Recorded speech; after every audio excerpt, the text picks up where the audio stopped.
Nous restons à Koulouba où le Premier ministre a présenté ce matin au président de la transition les vœux de nouvel an du gouvernement, occasion pour Dr Choguel Kokala Maïga de faire le bilan de l'année écoulée et de dresser les perspectives pour 2024. Dans l'ensemble, le gouvernement a travaillé sur les orientations du chef de l'État en vue de poser les jalons des nouveaux Mali. Reportage Mamadi Kone. Du discours bilan de l'année 2023 du Premier ministre, l'on retient que l'année a été assez éprouvante pour le Mali. Selon le chef du gouvernement, elle a été celle de la manipulation, des coups bas, des campagnes de dénigrement en plus d'autres difficultés que vivent déjà les citoyens. Sous le leadership du colonel Assimi Goïta, dira-t-il, le gouvernement a poursuivi en 2023 les vastes chantiers de la restauration de la sécurité sur toute l'étendue du territoire national.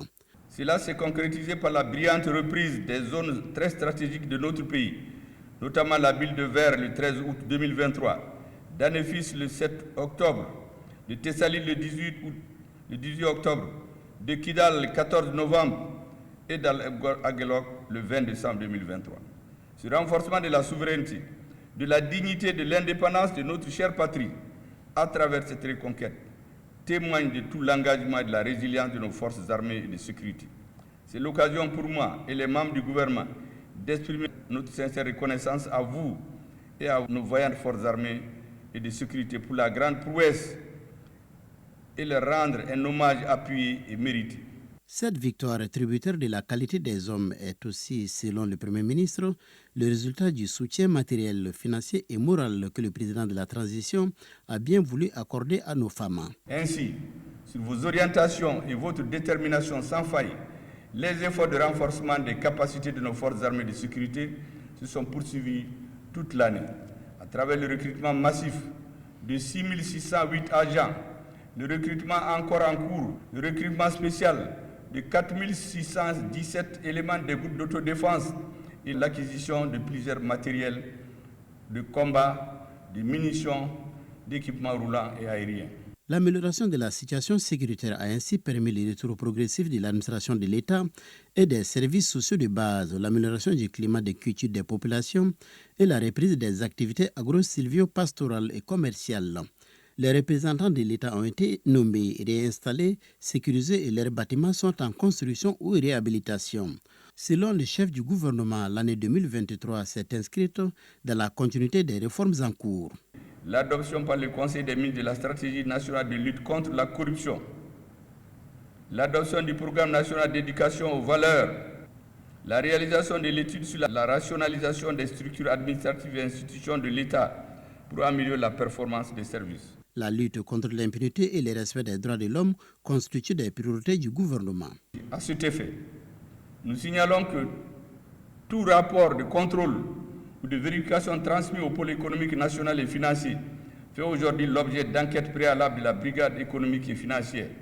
Le pôle judiciaire spécialisé contre la cybercriminalité a été créé, ainsi qu'un agent de recouvrement de gestion des avoirs saisis ou confisqués afin de favoriser le recouvrement de l'État des biens frauduleuses soustraits de son patrimoine. Sur le plan diplomatique, notre pays a entrepris des actions auprès de l'ensemble de ses partenaires bilatéraux et multilatéraux en vue de mobiliser des ressources pour soutenir l'économie nationale. C'est ainsi que 300 milliards de francs CFA ont été mobilisés pour les secteurs prioritaires de l'agriculture, de l'environnement, du développement durable, de l'énergie et de l'eau. En vue d'assurer un approvisionnement correct du pays en produits de première nécessité à un prix maîtrisé, le gouvernement, dira Dr Choguel Kokala Maïga, a procédé à des opérations d'importation de 100 000 tonnes de sucre. Courant 2023, il faut noter le renforcement des actions de désenclavement intérieur et extérieur en matière de transport et d'infrastructures. Éducation, construction de logements sociaux, amélioration des conditions de vie des Maliens établis à l'extérieur, agriculture, élevage, santé, promotion de la femme, dialogue social, jeunesse, modernisation de l'administration, art et culture, les acquis n'ont pas manqué en 2023 et toutes les actions se sont inscrites dans le respect des 4 principes édictés par le président de la transition. En ce qui concerne la crise énergétique actuelle, le chef du gouvernement dira que sa gestion est fondamentale pour la stabilité de la fourniture d'électricité, voire la souveraineté énergétique. Malgré cette situation, 2023 a été marqué par la mise en service de la centrale thermique au fioul lourd de Sirakoro-Megetana et de la centrale hydroélectrique de Gouéna, ainsi que le raccordement de la ville de Bougouni sur le réseau international des DMSA. Aujourd'hui, des chantiers sont ouverts dans ce sens et leur réalisation permettra de faire face à la forte croissance des besoins énergétiques qui sont de 10% par an. L'année 2024 sera marquée par plusieurs grands projets de développement d'énergie solaire et énergie électroélectrique grâce aux coopérations russes et chinoises. Ainsi, il est attendu la mise en service complète des lignes de transport double de 225 kW de Manantali 2 et la liaison Sikasso-Bougouni-Sanon-Koroba-Bamako avec l'électrification de plusieurs localités. En 2024, le gouvernement entend maintenir le cap, tel est l'engagement pris par le Premier ministre. Celui de faire de l'année 2024, c'est de la poursuite des chantiers entamés. Nous ne ménagerons aucun effort pour doter notre pays d'institutions légitimes, capables de garantir sa stabilité durable, la sécurité de notre territoire national, la poursuite et l'amélioration continue des conditions de vie des populations maliennes, ainsi que l'organisation des élections seront notre boussole.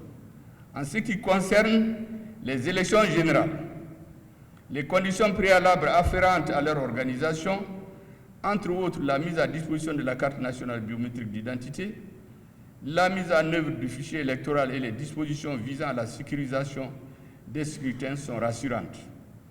Dans cette optique, nous nous inscrivons dans une démarche d'inclusion et d'unité de toutes les composantes de notre société, quelles que soient les origines politiques, sociales, professionnelles, culturelles et cultuelles, afin d'atteindre les objectifs de 2024 et de rendre irréversible le processus de changement et de refondation de notre pays.